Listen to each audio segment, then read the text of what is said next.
കഴിഞ്ഞ ദിവസം യാതൊരു എക്സ്പെക്റ്റേഷനും കൂടാതെ തിയേറ്ററിൽ പോയി കണ്ട് ഇഷ്ടപ്പെട്ടിറങ്ങി വന്ന സിനിമയാണ് സർവം മായ.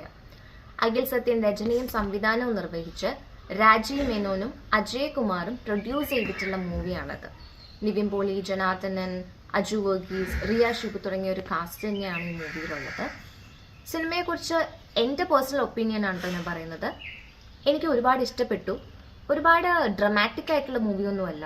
ഫാമിലി ഓഡിയൻസിനെ സാറ്റിസ്ഫൈ ചെയ്യുന്ന രീതിയിൽ വളരെ സിമ്പിളായിട്ട് എടുത്തു വെച്ചിട്ടുള്ള ഒരു കൊച്ചു സിനിമയാണിത്. ഈ സിനിമയുടെ മെയിൻ അട്രാക്ഷനായിട്ട് എനിക്ക് തോന്നിയത് നിവിൻ പോളി തന്നെയാണ്. പണ്ട് ഞാനൊക്കെ സ്കൂളിൽ പഠിച്ചുകൊണ്ടിരിക്കുമ്പോൾ ഓം ശാന്തി ഓശാന, പ്രേമം തുടങ്ങിയ സിനിമയൊക്കെ റിലീസായ സമയമായിരുന്നു. അപ്പോൾ നമുക്ക് ക്രഷ് അടിച്ചിട്ടുള്ളൊരു നിവിൻ പോളിയില്ലേ, കുറച്ച് നാളായിട്ട് ആ നിവിൻ പോളി മിസ്സിംഗ് ആയിരുന്നു. പക്ഷേ ഈ മൂവി ആ ഒരു ക്യൂട്ട് നിവിൻ പോളി ഉണ്ടല്ലോ, ഈ സിനിമയിൽ ദിലീല് പറയുന്നത് പോലെ പൂക്കി നിവിൻ പോളി, അതെ, ആ നിവിൻ പോളിയുടെ ഒരു കംബാക്ക് കൂടിയാണ്. ഇതൊരു ഹ്യൂമർ ഹൊറർ കോമഡി മൂവിയാണ്. നമ്മൾ ഈ ഡബിൾ മീനിങ് വെച്ച് ആൾക്കാർ ചിരിപ്പിക്കുന്ന പരിപാടി ഉണ്ടല്ലോ, അതൊന്നും ഇതിലില്ല.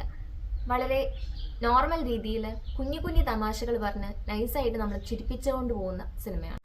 ഇതിൽ അജു വർഗീസ് നിവിൻ പോളി കോംബോ ഉണ്ട്. ആസ് യൂഷ്വൽ അത് അടിപൊളിയാണ്.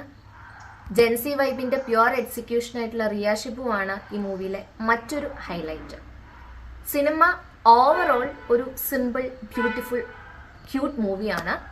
നിങ്ങൾ കണ്ടിട്ട് ഇഷ്ടപ്പെട്ടോ എന്നുള്ളതെല്ലാം കമന്റ് ബോക്സിൽ പറഞ്ഞോളൂ. ബൈ.